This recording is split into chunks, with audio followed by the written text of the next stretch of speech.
Hello there, my name is Amanda May and welcome back to my channel. Today we will be doing the 20 Bookish Questions tag. I wasn't specifically tagged, but there was an open invitation by ReadingRoz or ReadingRoz. I'm honestly not sure how to pronounce your channel name and I feel bad. So if you're watching this, please let me know so that I pronounce it correctly in the future. In any case, I will be linking their channel and their video down below if you want to go check that out and then come back here and watch mine. I thought I was going to be doing an unboxing today, but the set of books that I was anticipating receiving came in 2 shipments and one of them hasn't gotten here yet, so we will save that for another day. So I'm going to try and go through these questions as fast as possible, so we're just going to get into it. Number 1, how many books is too many books in a series? To be honest, I think the longest series that I've read was Throne of Glass, which is 7 books plus a 8th collection of short stories. So I'm gonna call it 8 books. It felt like 8 books. And that seemed pretty long. So I guess I'll go with 8. Even though eventually I plan on reading The Wheel of Time and that's like 14.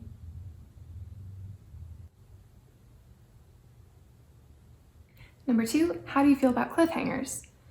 Honestly, I have mixed feelings. I like that it makes it easy to pick up the next book, assuming the next book is out. But if the next book isn't out, then I'm anti-cliffhanger. I'm a completionist at heart, so I'm probably gonna pick up the next book anyway, and I'd rather not have to go through the mental and emotional turmoil of needing to know what happens next and not being able to find out. Number 3, hardcover or paperback. Generally hardcover, especially if there is a design underneath the dust jacket, but I'm also not opposed to paperback if they are high quality. Like, let me show you. Like this. If it'll just sit open like this, then paperbacks are great. So floppy. That's probably a lot of noise, isn't it? Number 4, what is your favorite book? That's easy, Name of the Wind by Patrick Rothfuss. Number 5, what is your least favorite book? And that's harder.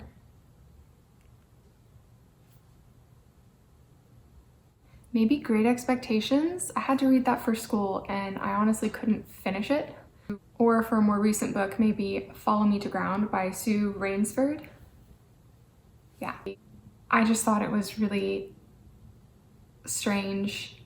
And I think the only reason I was able to finish it was because it was so short.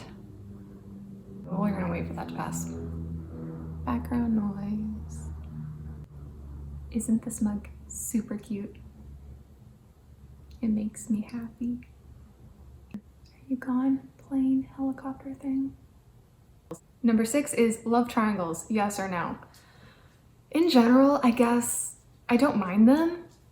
It provides for good conflict and angst, but at the same time, if it's too angsty or if the main character is being dumb, then it's too stressful for me. It stresses me out to the point where I'm no longer enjoying myself reading the book.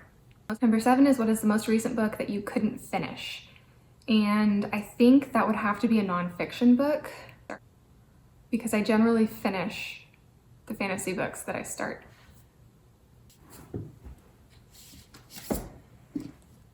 I think the most recent book was Atomic Habits by James Clear. I've tried picking this up a couple of times and I just can't sustain my interest long enough. Number 8 is what is the book you are currently reading? And I have 2. The Well of Ascension, number 2 in the Mistborn Era 1 trilogy by Brandon Sanderson. And To Sleep in a Sea of Stars by Christopher Paolini. They're big books, so I'll probably be reading them for a little while longer. Number 9 is what is the last book that you recommended to somebody? And I'm gonna take this as recommended in person and not here on my channel. So I believe the last book that I recommended was Scythe by Neil Shusterman. Number 10, what is the oldest book that you've read by publication date? And that one would have to be Beowulf. I don't even know who it's by, but it was written pre-1000 AD, I guess, surely not BC. I don't know. It was written a long time ago, so it wins. Number 11, what is the newest book that you read by publication date? And that would have to be The Invisible Life of Addie LaRue by V.E. Schwab. Number 12, what is your favorite author? Not surprisingly, since my favorite book is by this author, it would have to be Patrick Rothfuss. Number 13, buying books or borrowing books? If you watched my 20 bookish facts about me video, you will know that I do not like to borrow books. So definitely buying books. Number 14 is, what is a book that you dislike that everybody else seems to love?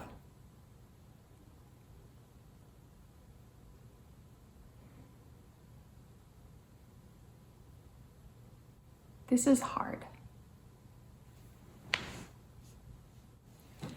I generally like the books I read. I got it. I picked out another nonfiction, Girl Wash Your Face by Rachel Hollis.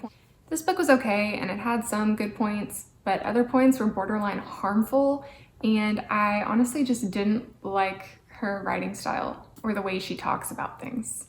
But it's a very popular book. So here you go.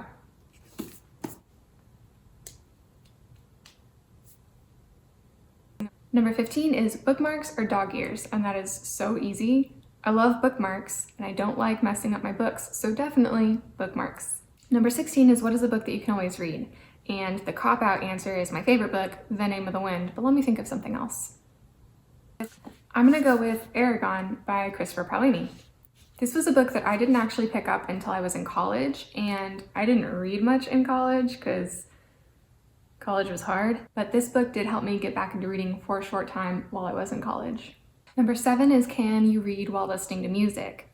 And I can, I don't really prefer it, but if it's instrumental music or I can't understand the words because it's a foreign language or maybe the singer's mumbling, then I can definitely read while music is playing in the background. Number 18 is one POV or multiple POVs, points of view. I feel like there are pros and cons to each. With multiple points of view, you get multiple points of view. So if you like multiple characters, you get to get into their heads, and I really like that. But a con for multiple point of view is often when you're switching, the author will leave off on a cliffhanger, and that can be really frustrating and also kind of disorienting and take me out of the story. I like having a single point of view because you don't have that cliffhanger problem, and you're able to sink a little deeper into the character, I feel like. Number 19 is, do you read a book in one sitting or over multiple days? I tend to read pretty long books, so it would be really difficult for me to read in one sitting. It's very rare that that happens, so definitely over multiple days. Number 20 is, who do you tag? For this, I'm gonna follow suit and just tag everybody. Anybody who wants to do this tag, you have my permission. Not that you needed it. That was the 20 bookish questions. That was the 20 questions book tag. And that's it. That was the 20 questions book tag. If you enjoyed this, please leave a like, and if you'd like to see more of my content, please hit subscribe. Either way, please leave a comment. I'd love to chat with you. Bye.